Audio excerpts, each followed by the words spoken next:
তো এই পর্যন্তই তোমাদের সঙ্গে শেয়ার করেছিলাম যে স্বরূপগঞ্জের ঘাট থেকে মায়াপুর ঘাটে মানে চেপেছিলাম তখন নৌকাতে। তো এটা হচ্ছে পার্ট 2। আর এখন আমরা কিন্তু চলে এসেছি মায়াপুরের ঘাটে, এক এক করে সবাই নামছে, কারণ নৌকাটা তো অনেক ভর্তি থাকে সে কারণে।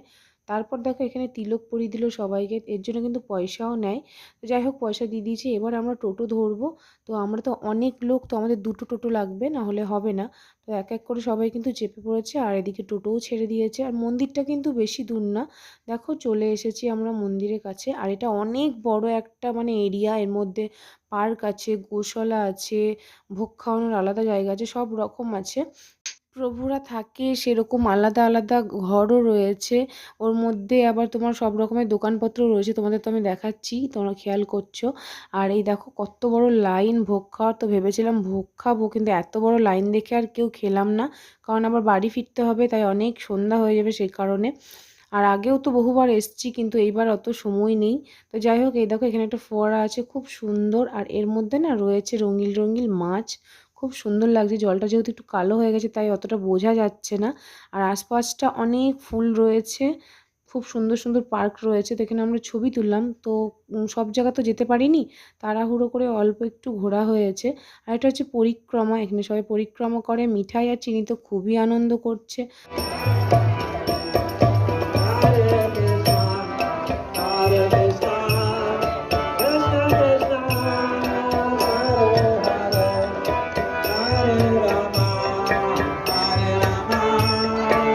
আমাদের ঘোরাফেরা হয়ে গেছে, এখন আমরা বাড়ির দিকে রওনা দিচ্ছি। আর ভেতরে কিন্তু ফোন বা ক্যামেরা কিচ্ছু অ্যালাউ নেই, মানে ঠাকুর যেখানে থাকে সেখানে কোনো ছবি তোলা যাবে না, তাই ওখানে কিচ্ছু অ্যালাউ নেই।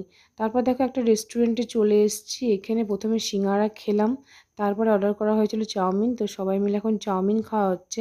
আর একটা খুব ভালো জিনিস, মায়াপুরে কিন্তু সব জিনিস নিরামিষ, তুমি ফুচকা বলো চাউমিন বলো যা খাবে সব নিরামিষ। তো দেখো আমার চাউমিনটাও চলে এসছে, তো চলো এখন চাউমিনটাকে খেয়ে নিই। তারপর দেখো টোটো ধরে নিয়েছি, এখন ঘাটের দিকে রওনা দিলাম। তো ঘাটে চলে এসেছি। প্রথমে একটা নৌকো ছিল যখন আমরা এলাম, ওটা পুরো ভর্তি ছিল তাই ছেড়ে দিয়েছে, আমরা চাপিনি তাতে। তার পরেরটাই চাপলাম, সেটাও দেখো কত ভর্তি হয়ে গেছে। তো চলে এসেছি এখন স্বরূপগঞ্জের ঘাটে, এখান থেকে আবার রওনা দিলাম স্টেশনের দিকে, বাড়ি ফিরবো। যেহেতু একজনকে নেমন্তন্ন করা হয়েছে, একটা ভাই কাকার ছেলে, তার আইবুড়ো ভাত খাওয়াবো, সে কারণে তার জন্য আরও তাড়াতাড়ি করে বাড়ি ফেরা।